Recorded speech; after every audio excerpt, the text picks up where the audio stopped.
Hello, students. So are we ready for the next problem? All right. So let's read it. And the question says, which option lists the numbers below in order from greatest to least? So what are they asking me to do? They want me to put them in order, right? And the order that they want is from greatest to least.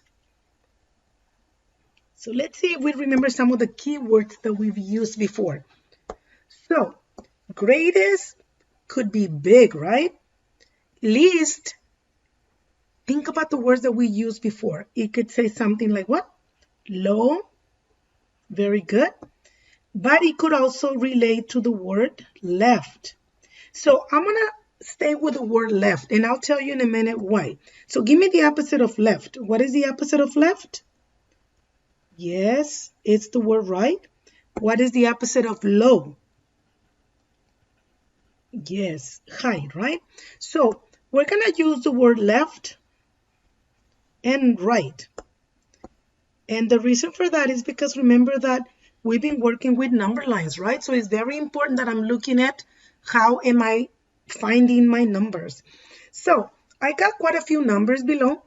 I need to make sure that I put all of them in either fractions or decimals. So we're going to stay with decimals, right? So I'm going to rewrite each one of my numbers. And right next to them, I will write down their decimal, right? So I got 6.25, which is the same as, yes, it is already a decimal. So I'm just going to write it down. Okay, what's the next number? 65%. Remember, earlier we agreed that 65% means 65 out of 100. So 65 out of 100, it's the same as 0.65. Next number, it's negative 5.5.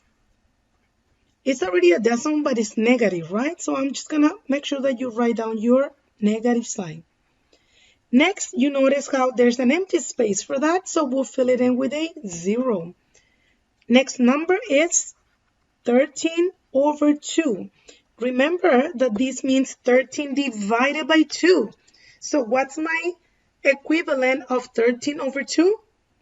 6.5, which, yes, very good. I need to write a 0 next to it. So what's my last number? Again, a negative number. 21 over 4. What's 21 over 4 equals to? Yes, it's the same as negative 5.25. Okay, are we good? Excellent. So now I have my numbers, and what we need to do is start deciding which one of those is the biggest value, which one is the smallest value for that. So now that I have my decimals, we are gonna do a number line. What was that? I hope you notice it. Yes, I move all my numbers to the right because I needed more space for the number line, guys. So let's draw a number line, and I'll give a little bit of time for you guys to do the same thing. Okay, so you might not need a number line all the time, but it's always good to practice putting numbers on the number line. So let's analyze the numbers first. Do you notice that there's two numbers with a negative sign? Right? So in the number line, let's see if you remember. If this is 0, I'm going to place 0 in the middle. So what kind of numbers do I have to the right? Yes, very good. I have positive numbers. What about to the left? What kind of numbers do I have? Very good. They're negative numbers. So if I have positive numbers to the right, okay, then this will be my green section, right? And if my negative numbers are to the left, then I will place this as a blue color, right? Okay, so very good. So let's go to the decimals. If the numbers are negatives, they're going to go to the left. So I'm going to go ahead and highlight the number negative 5 and negative 5. because those two will be to the left, right? Any questions so far? All right. Okay, I'm going to start with the positive numbers. Okay, so I got 6.25. So in my number line, 6.25 will be somewhere, I'm going to go a little bit further. So I'm going to think like that. This will be 6.25. So think about money. This is like $6.25, right? Okay, next number is 65%. But don't think about that as $65. Actually, that is like how much money? 65 cents. Yes. So that's going to be very close to the zero because it is not even a $1. Okay, so we did the first one and the second one. I'm going to skip the -5. We'll come back to that in a minute. The next one is $6.50. So if you have $6.50, that's more than $6.25. So I'm going to place it right next to it. Okay, so we're done with the positive numbers. Let's go with the negative numbers. Negative numbers is always kind of like a headache, right? Because it's like, man, I don't know who goes first. Okay, so you got to think about from 0 to the left, you're going to count like -1, -2, -3, and so on and so forth. So my first number is -5.50. I'm going to go ahead and put -5.50 right here. Okay, and I'm done with that one. So the last one that I need is -5.25. Now think about if you're counting. If I'm counting and I start in 0, wouldn't 5.25 will be before the 5.50?